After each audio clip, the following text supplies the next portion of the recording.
too, but so congratulations, advocates. Oh, graduating nurses. Why did I put advocacy first? Because my vision of the journey that you are about to embark on is very much about advocacy on a grand scale. Nursing is about making the whole world better, every part of it, all the time. But wait, you say, how can one nursing graduate do all that? My vision of nursing is a maximalist one. I believe as nurses, it is our job to protect not just the patients in the beds who lie before us, but everyone on earth. Nurses especially must speak out against the many forces that undermine health. Most of them are preventable.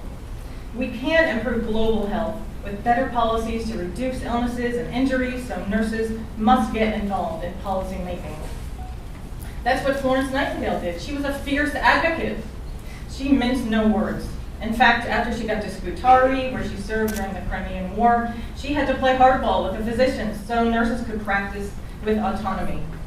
And they did. The nurses' focus on wound care and sanitation drove mortality down from 43% to 2%.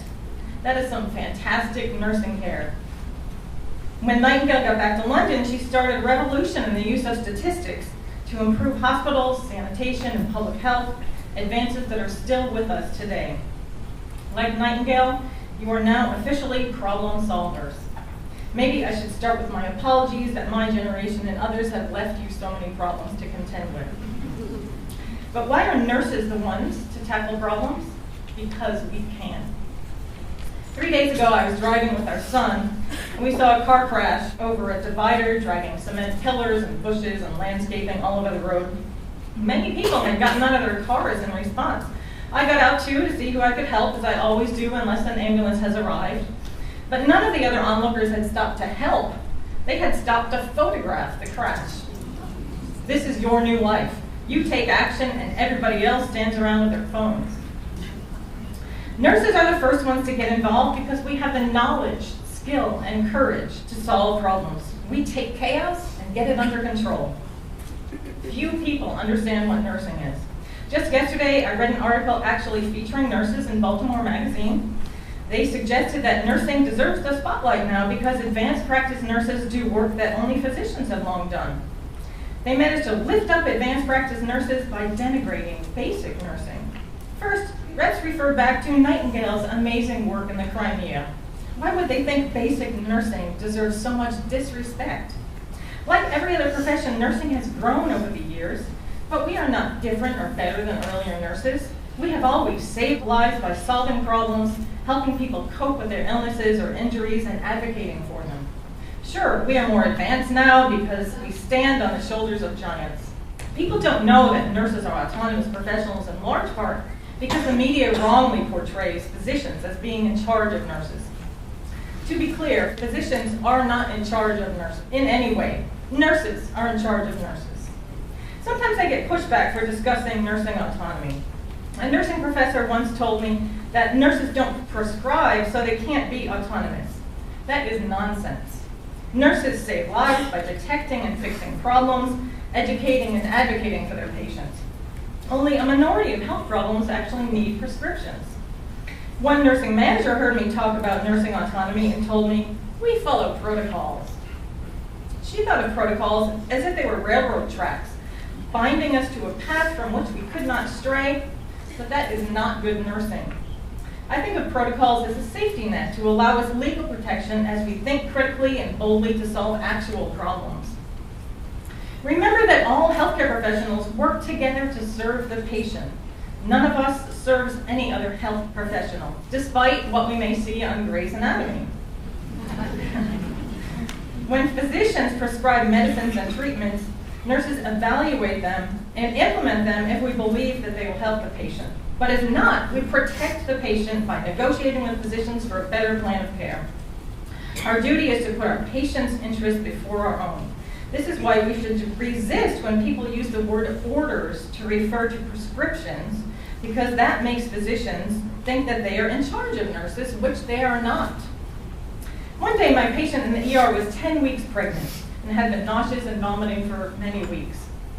10 weeks gestation is when the fetus is developing its vital organs and limbs. It's not a time to mess around with medications that could cause birth defects. Drugs are rated class A, B, C, D, and X for how likely they are to cause birth defects. Class X is very dangerous. Classes A and B are generally safe. When we hit class C, research shows we start to see birth defects. The physician prescribed my patient a class C medication for her nausea. I asked him if he knew of any anti-nausea drugs that were class B. He said no. So I searched the drug manuals until I found one. It was not a usual drug that we gave in the ER, but I was happy to go get it from pharmacy. I asked the physician if he could prescribe that one instead. He said no. He wanted her to have the class C drug. But we have this other drug that's class B, I said. Why not give that? No. He was the chief ER physician. How dare I question him? Patients are in charge of their care, so I brought this to the patient. She didn't want the class C drug either, and she asked the physician for the class B drug. He refused. She left without getting any medication, but deeply grateful that I went to bat for her and I told her the truth. Then the next day, my nurse manager told me that the physician went to her to complain about me. My nursing manager was weak, interested in pleasing the physicians. She told me I should have done what he wanted. The physician later told me he felt undermined by what I'd done. Well, that was on him. I gave him plenty of chances to excel. I told them about my legal and ethical obligation to protect the patient. I didn't back down. They left me alone. In your work advocating, you will run into physicians, administrators, even some nurses who don't understand what nursing's legal and ethical obligations are. I like to cite to the Code of Ethics for Nursing as to why I do what I do, and people usually back down. Actually, our very first victory as an advocacy group in 2002 was convincing the American Nurses Association to put the Code of Ethics online so everyone could read it and learn about nursing through its most important document. Speaking of ethics, we often hear that the Gallup poll shows that the public thinks nurses are the most ethical profession. Nurses seem to mention this in every article or letter they write when they protest disrespect of nurses. But instead of bragging about the poll results, I think we should use them as a call to action. If people think we are ethical, let's tell them what an ethical world looks like. We don't have one now. Here again, Florence Nightingale provides an example. When she returned to London from Crimea, she used not just the data, but also her revered status to advocate for better public health policies. So, armed with your knowledge, your autonomy, your ethics, your public esteem, what can you now do for the world? Some ideas for advocacy. Well, you may find plenty to advocate about right in the clinical setting. Safe staffing, working conditions, fighting sexual abuse, making sure nurses have a seat at the table, keeping your colleagues from killing your patients. You may think I'm kidding, but healthcare errors are the third leading cause of death. And nurses are the ones who catch and prevent most of the errors. But I'd like you to think broadly too. The social determinants of health actually have more of an effect on our health than clinic or hospital care. We can advocate for policies so the U.S. Farm Bill subsidizes the healthiest foods instead of the least healthy, as it does now. We can fight for all children to get free school breakfast, lunch, and dinner as they do in Baltimore City. Sometimes the causes of ill health are so large and pervasive we can't see them. And even if we can, we don't know how to go about starting to resolve the situation. The charity Oxfam reports that 26 people own as much money as the poorest half of the world, 3.6 billion people. And the annual health budget for the 105 million people in Ethiopia equals 1% of Jeff Bezos' fortune. People who hoard money take away food, water, shelter, education, clothing, and health care from other people. Do you know that it is at least 3 times more expensive to leave people living on the street as it is just to give them a home? If we tell decision makers how to save money and save lives at the same time, we have a better success at changing policies. So what does courageous nursing advocacy look like today? A few years ago, 2 Texas nurses, Ann Mitchell and Vicki Lingale, reported a surgeon colleague to the medical board for acts of gross malpractice, really assault such as sewing a piece of rubber to a patient's finger. But the local sheriff was a friend of the surgeon, and the nurses were actually charged with misuse of official information, a third-degree felony. Their hospital fired them. But the nurses fought back. After a jury found Ann Mitchell not guilty, the prosecutor dropped charges against Vicki Lynn Gale. Then the nurses went after the surgeon, the corrupt sheriff, the prosecutor, and the head of the hospital who had fired them. The four men who had sought to destroy them got jail time or fines themselves.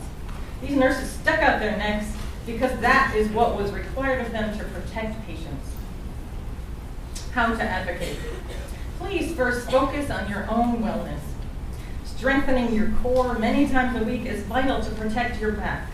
Also, drink lots of water, eat plants, sleep well, and seek sunshine so you can get vitamin D because it prevents almost every disease. So once you have these taken care of, it's time to practice some advocacy. It takes a while to practice it to get good at it.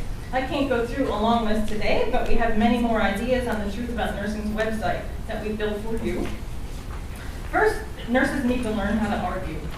Engage in discussions with your friends about subjects that matter. Social media offers a forum to learn how to debate.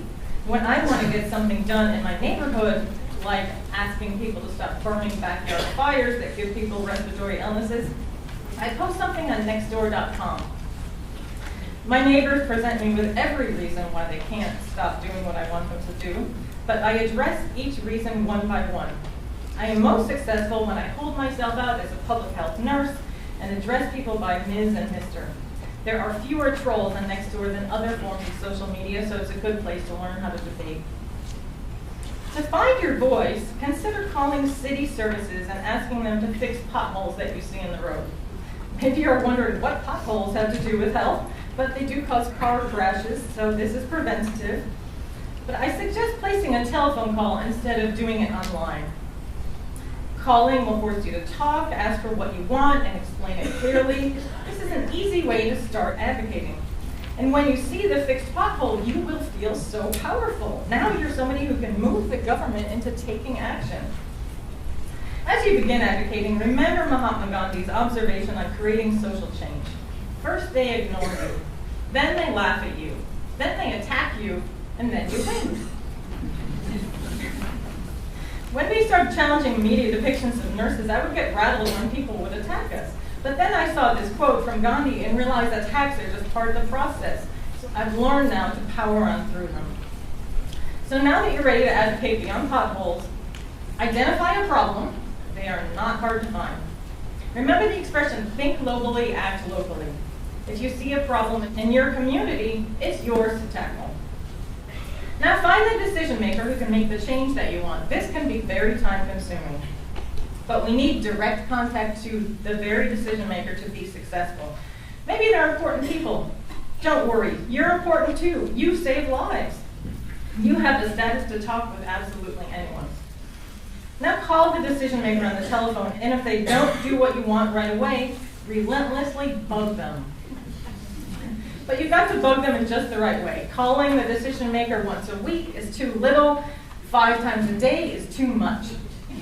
When Cadbury Schweppes released a commercial featuring a nurse lured into bed with a dentine-chewing patient, I tracked down the voicemail numbers for the top 7 executives in the company and called them every day, leaving 5-minute voicemails for each of them. After 10 days, the CEO called me from London to apologize and tell me they were pulling the ad. Don't be afraid to get law enforcement involved. When I chaperoned my kids' band competition to a local school, I found 8 out of the 10 exit doors outside this full auditorium had been chained shut.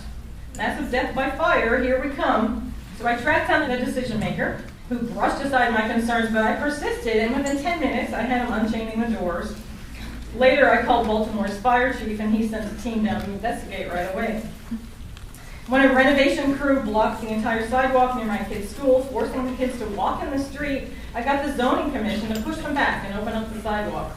2 weeks later, they did it again. I went back to the zoning board. You've got to stay on top of some people.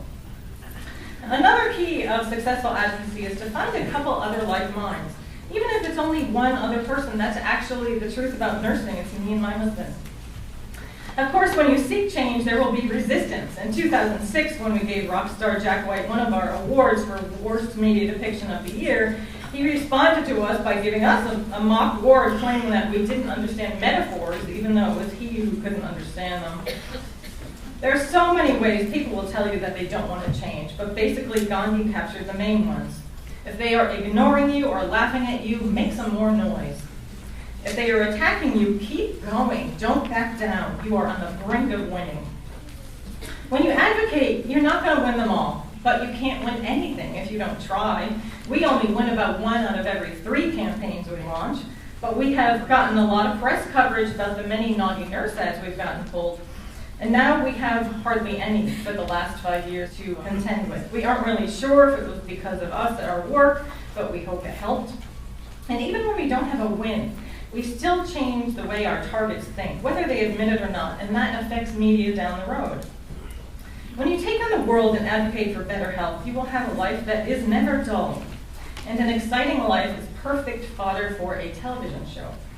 Just like Jennifer Worth, who recorded her stories that have become the excellent show called The Midwife, please keep a journal of the stories you live. HIPAA-friendly, of course.